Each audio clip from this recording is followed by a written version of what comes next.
제 26장.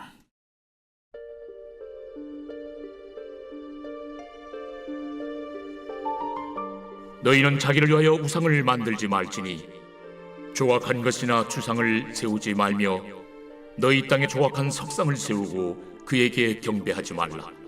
나는 너희 하나님 여호와임이니라. 너희는 내 안식일을 지키며 내 성소를 경외하라. 나는 여호와이니라. 너희가 내 규례와 계명을 준행하면 내가 너희에게 철따라 비를 주리니 땅은 그 산물을 내고 밭의 나무는 열매를 맺으리라. 너희의 타작은 포도 딸 때까지 미치며 너희의 포도 따는 것은 파종할 때까지 미치리니 너희가 음식을 배불리 먹고 너희의 땅에 안전하게 거주하리라. 내가 그 땅에 평화를 줄 것인즉 너희가 누울 때 너희를 두렵게 할 자가 없을 것이며 내가 사나운 짐승을 그 땅에서 제할 것이요 칼이 너희의 땅에 두루 행하지 아니할 것이며 너희의 원수들을 쫓으리니 그들이 너희 앞에서 칼에 엎드러질 것이라. 또 너희 다섯이 백을 쫓고 너희 백이 만을 쫓으리니 너희 대적들이 너희 앞에서 칼에 엎드러질 것이며 내가 너희를 돌보아 너희를 번성하게 하고 너희를 창대하게 할 것이며 내가 너희와 함께 한 내 언약을 이행하리라. 너희는 오래 두었던 묵은 곡식을 먹다가 새 곡식으로 말미암아 묵은 곡식을 치르게 될 것이며 내가 내 성막을 너희 중에 세우리니 내 마음이 너희를 싫어하지 아니할 것이며 나는 너희 중에 행하여 너희의 하나님이 되고 너희는 내 백성이 될 것이니라. 나는 너희를 애굽 땅에서 인도해내어 그들에게 종된 것을 면하게 한 너희의 하나님 여호와이니라. 내가 너희의 멍에의 빗장을 부수고 너희를 바로 서서 걷게 하였느니라. 그러나 너희가 내게 청종하지 아니하여 이 모든 명령을 준행하지 아니하며 내 규례를 멸시하며 마음에 내 법도를 싫어하여 내 모든 계명을 준행하지 아니하며 내 언약을 배반할진대 내가 이같이 너희에게 행하리니 곧 내가 너희에게 놀라운 재앙을 내려 폐병과 열병으로 눈이 어둡고 생명이 쇠약하게 할 것이요 너희가 파종한 것은 헛되리니 너희의 대적이 그것을 먹을 것이며 내가 너희를 치리니 너희가 너희의 대적에게 패할 것이요 너희를 미워하는 자가 너희를 다스릴 것이며 너희는 쫓는 자가 없어도 도망하리라. 또 만일 너희가 그렇게까지 되어도 내게 청종하지 아니하면 너희의 죄로 말미암아 내가 너희를 7배나 더 징벌하리라. 내가 너희의 세력으로 말미암은 교만을 꺾고 너희의 하늘을 철과 같게 하며 너희 땅을 놋과 같게 하리니 너희의 수고가 헛될지라. 땅은 그 산물을 내지 아니하고 땅의 나무는 그 열매를 맺지 아니하리라. 너희가 나를 거슬러 내게 청종하지 아니할진대 내가 너희의 죄대로 너희에게 7배나 더 재앙을 내릴 것이라. 내가 들짐승을 너희 중에 보내리니 그것들이 너희의 자녀를 움키고 너의 가축을 멸하며 너희의 수요를 줄이리니 너희의 길들이 황폐하리라. 이런 일을 당하여도 너희가 내게로 돌아오지 아니하고 내게 대항할진대 나 곧 나도 너희에게 대항하여 너희 죄로 말미암아 너희를 7배나 더 치리라. 내가 칼을 너희에게로 가져다가 언약을 어긴 원수를 갚을 것이며 너희가 성읍에 모일지라도 너희 중에 연병을 보내고 너희를 대적의 손에 넘길 것이며 내가 너희가 의뢰하는 양식을 끊을 때에 열 여인이 한 화덕에서 너희 떡을 구워 저울에 달아주리니 너희가 먹어도 배부르지 아니하리라. 너희가 이같이 될지라도 내게 청종하지 아니하고 내게 대항할진대 내가 진노로 너희에게 대항하되 너희의 죄로 말미암아 7배나 더 징벌하리니 너희가 아들의 살을 먹을 것이요 딸의 살을 먹을 것이며 내가 너희의 산당들을 헐며 너희의 분향단들을 부수고 너희의 시체들을 부서진 우상들 위에 던지고 내 마음이 너희를 싫어할 것이며 내가 너희의 성읍을 황폐하게 하고 너희의 성소들을 황량하게 할 것이요 너희의 향기로운 냄새를 내가 흠향하지 아니하고 그 땅을 황무하게 하리니 거기 거주하는 너희의 원수들이 그것으로 말미암아 놀랄 것이며 내가 너희를 여러 민족 중에 흩을 것이요 내가 칼을 떼어 너희를 따르게 하리니 너희의 땅이 황무하며 너희의 성읍이 황폐하리라. 너희가 원수의 땅에 살 동안에 너희의 본토가 황무할 것이므로 땅이 안식을 누릴 것이라. 그때 땅이 안식을 누리리니 너희가 그 땅에 거주하는 동안 너희가 안식할 때 땅은 쉬지 못하였으나 그 땅이 황무할 동안에는 쉬게 되리라. 너희 남은 자에게는 그 원수들의 땅에서 내가 그들의 마음을 약하게 하리니 그들은 바람에 불린 잎사귀 소리에도 놀라 도망하기를 칼을 피하여 도망하듯 할 것이요 쫓는 자가 없어도 엎드러질 것이라.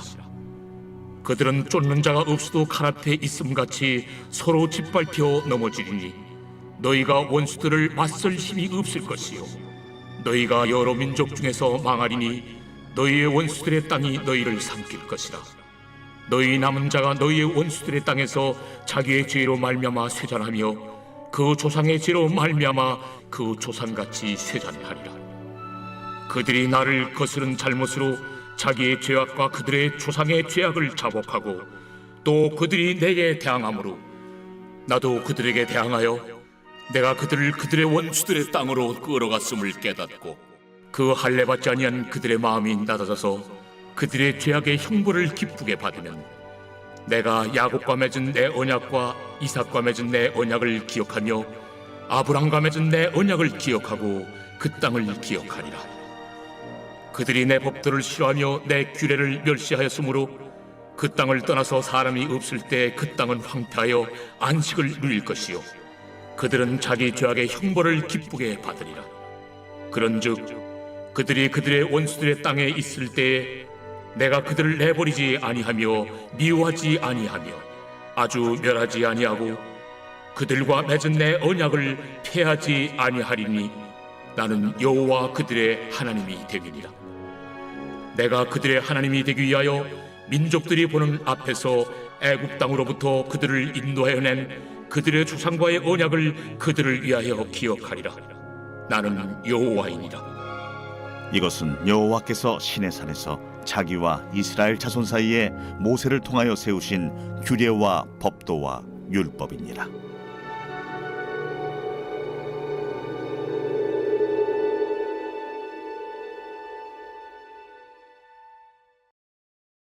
제27장.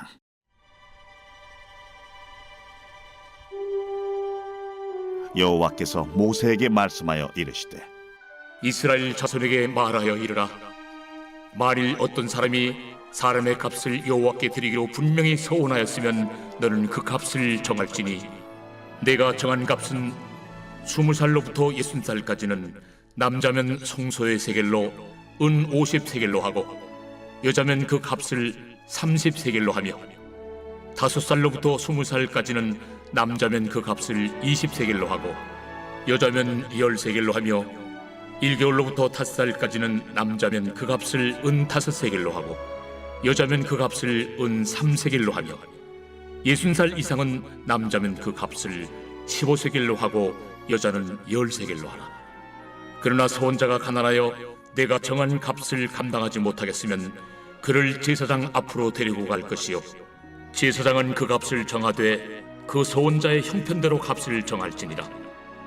사람이 서원하는 예물로 여호와께 드리는 것이 가축이면 여호와께 드릴 때는 다 거룩하니 그것을 변경하여 우열간 바꾸지 못할 것이요 혹 가축으로 가축을 바꾸면 둘 다 거룩할 것이며 부정하여 여호와께 예물로 드리지 못할 가축이면 그 가축을 제사장 앞으로 끌어갈 것이요 제사장은 우열간의 값을 정할지니 그 값이 제사장의 정한 대로 될 것이며 만일 그가 그것을 물으려면 내가 정한 값에 그 5분의 1을 더할지니라.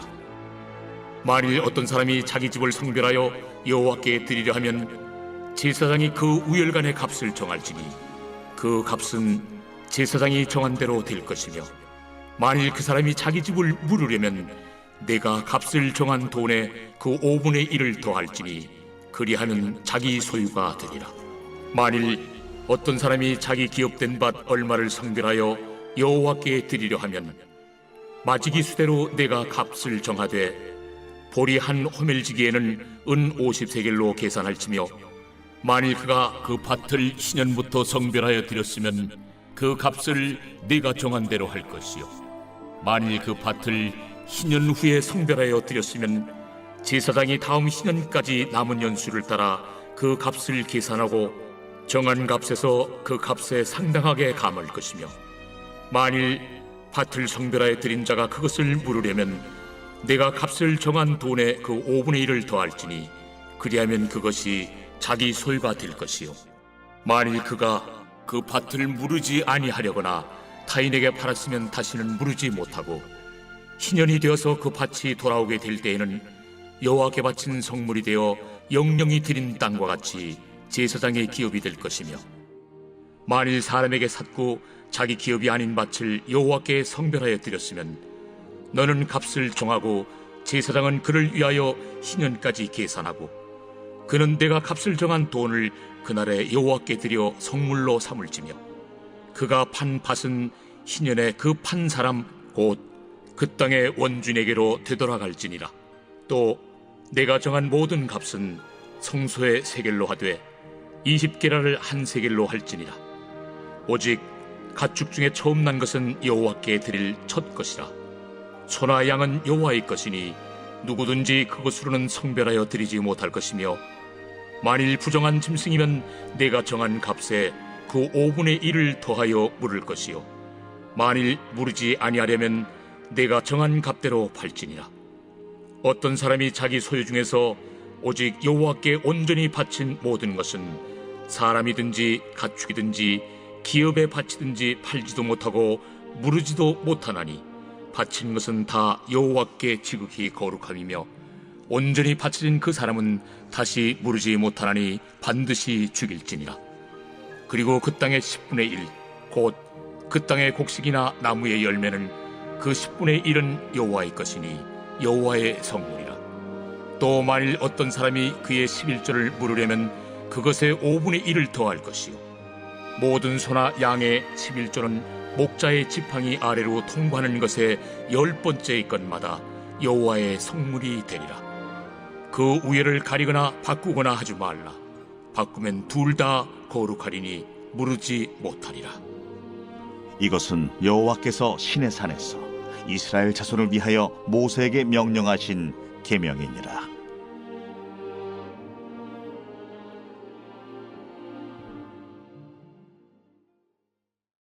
민수기. 성경의 네 번째 책으로서 이집트 노예였던 이스라엘이 출애굽한 후의 이야기가 이어집니다. 하나님은 그들을 시내산으로 데려와 거기서 언약의 관계를 맺으셨죠. 이스라엘의 반역에도 불구하고 은혜의 하나님은 그들이 하나님의 거룩한 임재 가운데 살 수 있도록 성막을 주셨습니다. 민수기는 이스라엘이 시내산 앞에서의 일련의 삶을 마무리하고 하나님께서 아브라함에게 약속하신 땅을 향해 광야로 들어가면서 시작됩니다. 책의 줄거리는 이 여정의 각 단계별로 구성되어 있는데요. 처음은 시내산에서 시작되고 그 후 바란 광야를 향한 여정으로 이어집니다. 거길 떠난 후엔 약속의 땅 바로 맞은편에 있는 모압 평지를 지나게 되죠. 첫 번째 부분은 인구조사로 시작되는데요. 민족의 수를 센다는 의미로 민수기라는 이름이 붙게 되었죠. 그리고 지파별 진편성에 대한 법이 나옵니다.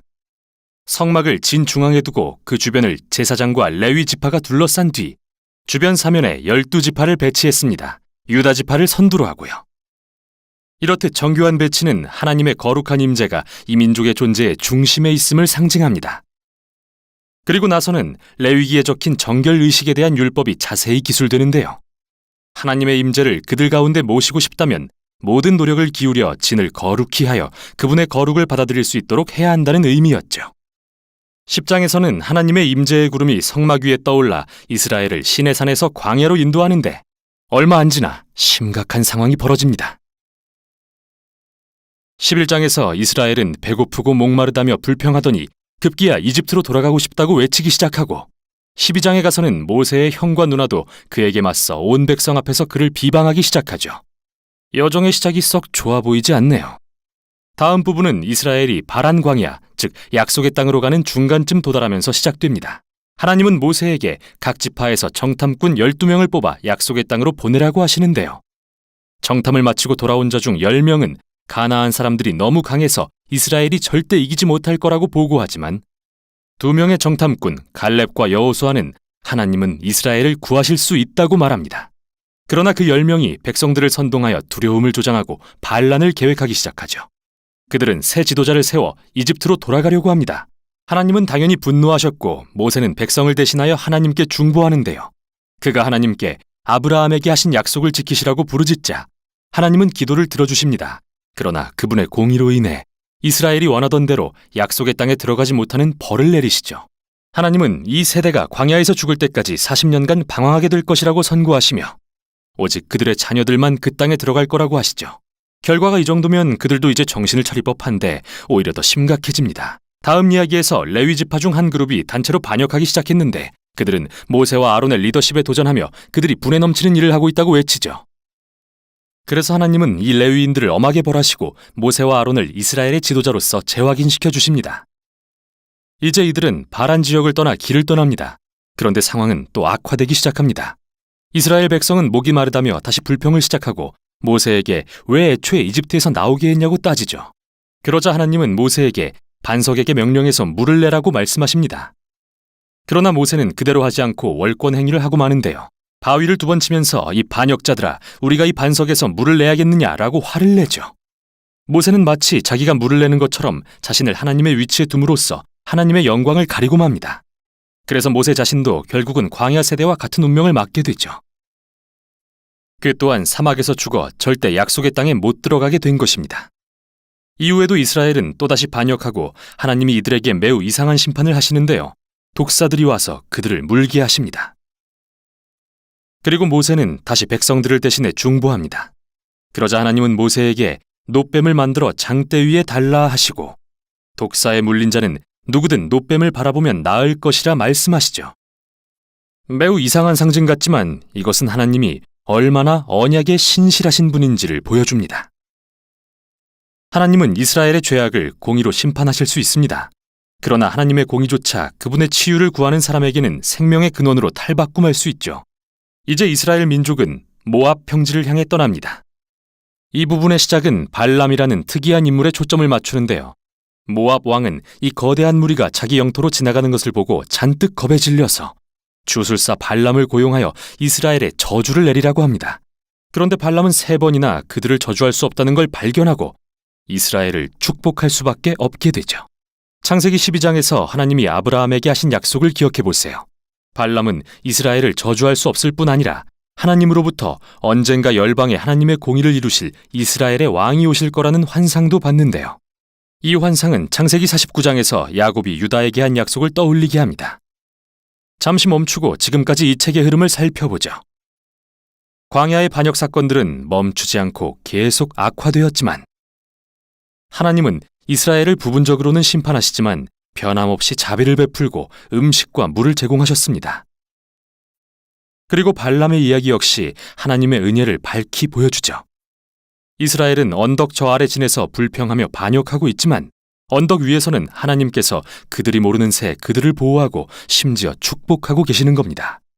광야에서 반역했던 이스라엘과 신실하신 하나님의 대조적인 모습은 이스라엘의 다음 세대들에게 매우 중요하기 때문에 이 광야 이야기들은 후에 성경의 선지서, 시가서, 심지어 신약의 서신서에도 계속 인용됩니다. 그리고 이 사건들은 언제나 이렇게 경고하죠. 하나님은 자신의 언약에 신실하시지만 그의 백성이 반역하여 그분을 떠나면 결과를 직면하게 내버려 두시기도 한다. 이 이후 책의 나머지 부분은 광야 세대의 자녀들의 초점을 맞추는데요. 그들이 약속의 땅을 상속할 준비를 시작하며 새 세대의 인구조사를 실시합니다. 그리고 그들은 주변의 민족들과 싸워 많은 전투에 승리합니다. 그리고 몇 지파는 약속의 땅에 정착하기 시작하죠. 이렇게 민수기는 새 세대가 약속의 땅에 정착하는 것으로 마무리되고 이제 모세는 마지막 설교를 통해 지혜와 경고를 전해주려는 참입니다. 여기까지가 민수기의 내용이었습니다. 민수기 제 1장. 이스라엘 자손이 애굽 땅에서 나온 후 둘째 해 둘째 달 첫째 날에 여호와께서 시내 광야 회막에서 모세에게 말씀하여 이르시되 너희는 이스라엘 자손의 모든 회중 각 남자의 수를 그들의 종족과 조상의 가문에 따라 그 명수대로 계수할지니 이스라엘 중 20세 이상으로 싸움에 나갈 만한 모든 자를 너와 아론은 그 진영별로 계수하되 각 지파의 각 조상의 가문의 우두머리 한 사람씩을 너희와 함께 하게 하라. 너희와 함께 설 사람들의 이름은 이러하니 루벤 지파에서는 스데올의 아들 엘리술이요 시몬 지파에서는 수리사떼의 아들 술루멜이요 유다 지파에서는 암미나답의 아들 나손이요 이사갈 지파에서는 수아의 아들 느다넬이요 스불론 지파에서는 헬론의 아들 엘리압이요 요셉의 자손들 중 에브라임 지파에서는 암미우스의 아들 엘리사마요 므낫세 지파에서는 부다술의 아들 가말리엘이요 베냐민 지파에서는 기도니의 아들 아비단이요 단 지파에서는 암미사떼의 아들 아이에셀이요 아셀 지파에서는 오그란의 아들 바기엘이요 갓 지파에서는 두엘의 아들 엘리아삽이요 납달리 지파에서는 에난의 아들 아히라인이라 하시니 그들은 회중에서 부름을 받은 자요 그 조상 지파의 지휘관으로서 이스라엘 종족들의 우두머리라. 모세와 아론이 지명된 이 사람들을 데리고 둘째 달 첫째 날에 온 회중을 모으니 그들이 각 종족과 조상의 가문에 따라 20세 이상인 남자의 이름을 자기 계통별로 신고하매 여호와께서 모세에게 명령하신 대로 그가 시내 광야에서 그들을 계수하였더라. 이스라엘의 장자 루벤의 아들들에게서 난 자를 그들의 종족과 조상의 가문에 따라 20세 이상으로 싸움에 나갈 만한 각 남자를 그 명수대로 다 계수하니 루벤 지파에서 계수된 자는 46,500명이었더라. 시몬의 아들들에게서 난 자를 그들의 종족과 조상의 가문에 따라 20세 이상으로 싸움에 나갈 만한 각 남자를 그 명수대로 다 계수하니 시몬 지파에서 계수된 자는 59,300명이었더라. 갓의 아들들에게서 난 자를 그들의 종족과 조상의 가문에 따라 20세 이상으로 싸움에 나갈 만한 자를 그 명수대로 다 계수하니 갓 지파에서 계수된 자는 45,650명이었더라. 유다의 아들들에게서 난 자를 그들의 종족과 조상의 가문에 따라 20세 이상으로 싸움에 나갈 만한 자를 그 명수대로 다 계수하니 유다 지파에서 계수된 자는 74,600명이었더라. 이사갈의 아들들에게서 난 자를 그들의 종족과 조상의 가문에 따라 20세 이상으로 싸움에 나갈 만한 자를 그 명수대로 다 계수하니 이사갈 지파에서 계수된 자는 54,400명이었더라. 스불론의 아들들에게서 난 자를 그들의 종족과 조상의 가문에 따라 20세 이상으로 싸움에 나갈 만한 자를 그 명수대로 다 계수하니 스불론 지파에서 계수된 자는 57,400명이었더라. 요셉의 아들 에브라임의 아들들에게서 난 자를 그들의 종족과 조상의 가문에 따라 20세 이상으로 싸움에 나갈 만한 자를 그 명수대로 다 계수하니 에브라임 지파에서 계수된 자는 45,500명이었더라. 므낫세의 아들들에게서 난 자를 그들의 종족과 조상의 가문에 따라 20세 이상으로 싸움에 나갈 만한 자를 그 명수대로 다 계수하니 므낫세 지파에서 계수된 자는 32,200명이었더라. 베냐민의 아들들에게서 난 자를 그들의 종족과 조상의 가문에 따라 20세 이상으로 싸움에 나갈 만한 자를 그 명수대로 다 계수하니 베냐민 지파에서 계수된 자는 35,400명이었더라. 단의 아들들에게서 난 자를 그들의 종족과 조상의 가문에 따라 20세 이상으로 싸움에 나갈 만한 자를 그 명수대로 다 계수하니 단 지파에서 계수된 자는 62,700명이었더라. 아셀의 아들들에게서 난 자를 그들의 종족과 조상의 가문에 따라 20세 이상으로 싸움에 나갈 만한 자를 그 명수대로 다 계수하니 아셀 지파에서 계수된 자는 41,500명이었더라. 납달리의 아들들에게서 난 자를 그들의 종족과 조상의 가문에 따라 20세 이상으로 싸움에 나갈 만한 자를 그 명수대로 다 계수하니 납달리 지파에서 계수된 자는 53,400명이었더라.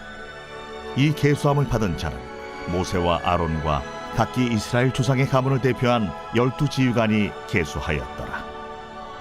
이같이 이스라엘 자손이 그 조상의 가문을 따라 20세 이상으로 싸움에 나갈 만한 이스라엘 자손이 다 계수되었으니 계수된 자의 총계는 603,550명이었더라. 그러나 레위인은 그들의 조상의 지파대로 그 계수에 들지 아니하였으니 이는 여호와께서 모세에게 말씀하여 이르시되 너는 레위 지파만은 계수하지 말며 그들을 이스라엘 자손 계수 중에 넣지 말고 그들에게 증거의 성막과 그 모든 기구와 그 모든 부속품을 관리하게 하라. 그들은 그 성막과 그 모든 기구를 운반하며 거기서 봉사하며 성막 주위에 진을 칠지며 성막을 운반할 때에는 레위인이 그것을 걷고 성막을 세울 때는 레위인이 그것을 세울 것이요 외인이 가까이 오면 죽일지며 이스라엘 자손은 막사를 치되 그 진영별로 각각 그 진영과 분기 곁에 칠 것이나 레위인은 증거의 성막 사방에 진을 쳐서 이스라엘 자손의 회중에게 진노가 임하지 않게 할 것이라. 레위인은 증거의 성막에 대한 책임을 지킬지니라. 하셨습니다. 이스라엘 자손이 그대로 행하되 여호와께서 모세에게 명령하신 대로 행하였더라.